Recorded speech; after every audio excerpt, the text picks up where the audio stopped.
আসসালামু আলাইকুম। Travel show টাইটারের নতুন একটি ভিডিওতে আপনাদের স্বাগতম।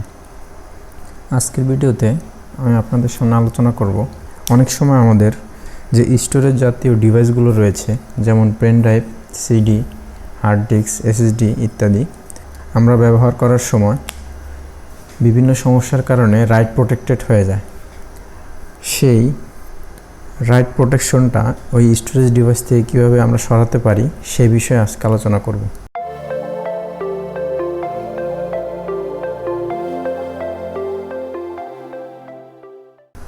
ঠিক তেমনি আমার কাছে একটি পেন ড্রাইভ রয়েছে। আমি যদি পেন ড্রাইভটি প্লাগ ইন করি,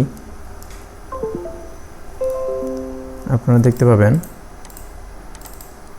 এই যে পেন ড্রাইভটি আমার 8 জিবির একটি পেন ড্রাইভ।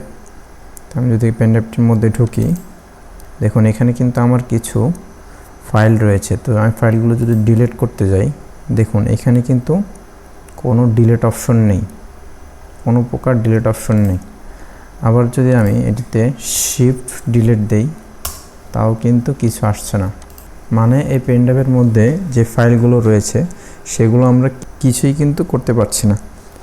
এখন যদি আমরা চাই যে এই পেন ড্রাইভের মধ্যে অন্য কোনো আদার্স কোনো ফাইল ইনপুট করব, তো আমি সাধারণত যদি এই ফোল্ডারটি নেই, দেখুন the disk is write protected. তার মানে আমার এখানে কোনো ডাটা রাইট করতে দিবে না। আমি যদি এটি কেটে দেই, যদি আমি এটি ফরম্যাট করার চেষ্টা করি, রাইট বাটন ক্লিক করে ফরম্যাট স্টার্ট দিয়ে দেই, ওকে, দেখুন this disk is write protected. তার মানে আমার এই ডাটাগুলো আমি কোনোভাবেই সরাতে পারবো না বা কিছুই করতে পারবো না, যেভাবে রয়েছে সেভাবেই থাকবে। আমি যদি দিস পিসিতে গিয়ে ম্যানেজ ডিস্ক ম্যানেজমেন্টটা যদি আমি আপনাদের দেখাই,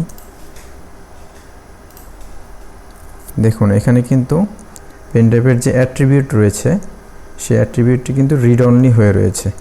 মানে হচ্ছে আমি পেন ড্রাইভটি শুধুমাত্র পেন ড্রাইভের ভিতরে যে ফাইলগুলো রয়েছে সেগুলো শুধুমাত্র আমি দেখতে পারবো বা কপি করে আমি অন্য স্থানে নিতে পারবো, ওটা ডিলিট করতে পারবো না বা নতুন কোনো ফাইল সংযোজন করতে পারবো না। এই হচ্ছে আমার সীমাবদ্ধতা। তো সেটাকে আমি রিমুভ করার জন্য যে টুলটি ইউজ করব সেটি হচ্ছে কম্পিউটারের বিল্ড ইন একটি টুল আমি ইউজ করব, সেটি হচ্ছে ডিস্কপার্ট।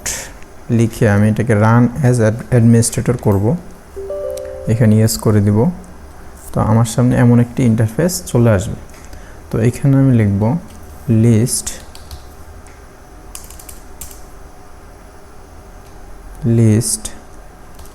ডিস্ক। তো এখানে দেখুন আমার এখানে ডিস্ক 0 আর হচ্ছে ডিস্ক 1 দুইটি স্টোরেজ ডিভাইস শো করছে।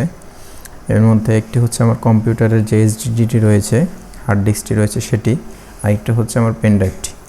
তো আমি আমার এই পেন ড্রাইভটিতে কাজ করব। তো সেজন্য আমি সিলেক্ট করব সিলেক্ট ডিস্ক। এখানে যেহেতু আমার ডিস্ক নাম্বারটি 1, তো আমি এখানে 1 দেব, এন্টার করব। দেখুন আমার ডিস্কটি কিন্তু সিলেক্ট হয়ে গেছে। এখন আমি আমার এই পেন ড্রাইভটি যখন সিলেক্ট হয়ে গেছে, ঠিক তখনই আমার পেন ড্রাইভটি সিলেক্ট হয়ে গেছে। এখন আমার পেন ড্রাইভটাকে যে আমার যে সীমাবদ্ধতা রয়েছে, যেমন আমি শুধুমাত্র রিড করতে পারছি বা ফাইলগুলো ইউজ করতে পারছি, কিন্তু আমি ফাইলগুলো ডিলিট বা আমার পেন ড্রাইভটি ফরম্যাট বা নতুন কোনো ফাইল ফোল্ডার কিছুই কিন্তু সংযোজন করতে পারছি না। তো সেটি ক্লিয়ার করার জন্য বা রিমুভ করার জন্য আমি কমান্ড লিখব ATTRIB disk clear read only, লিখে এন্টার করব।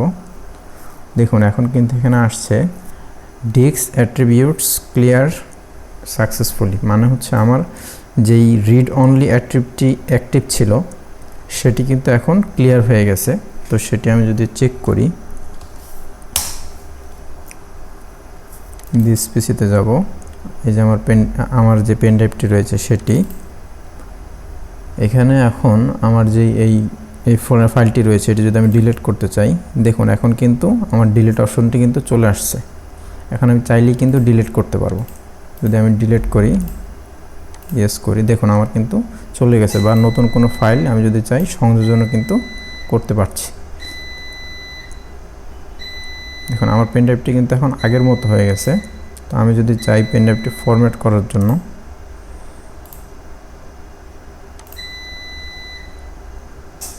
ডিফল্টে রাখলাম, এখানে স্টার্ট করে দেব, ওকে করে দেব। দেখুন এখন কিন্তু আমার আর কোনো এরর মেসেজটি কিন্তু আসে নাই। দেখুন ফরম্যাটটি কিন্তু কমপ্লিট হয়ে গেছে। আবার যদি আমি ডিস্ক ম্যানেজমেন্টটা যদি একটু দেখি, দেখুন এখন কিন্তু আমার এখানে আর রিড অনলি লেখাটি নেই। এখন আমার এই পেন ড্রাইভটি সম্পূর্ণ নর্মাল বেসিস যে স্টোরেজ ডিভাইসগুলো কাজ করে সেভাবে কিন্তু কাজ করছে। তো আমরা চাইলে এভাবেই আমাদের ঘরে থাকা যে স্টোরেজ ডিভাইসগুলো এমন রিড অনলি ফরম্যাট হয়ে গিয়েছে সেগুলো কিন্তু আমরা চাইলেই ফিক্সড করতে পারি। তো আজ এই পর্যন্তই, দেখা হবে পরবর্তী কোনো এক নতুন ভিডিওতে। যদি ভিডিওটি ভালো লেগে থাকে একটি লাইক করে দিবেন, কমেন্ট করে দিবেন এবং আপনার বন্ধুদের মাঝে শেয়ার করে দিবেন। আর যদি চ্যানেলটি ভালো লেগে থাকে একটি সাবস্ক্রাইব করে দিবেন। আল্লাহ হাফেজ।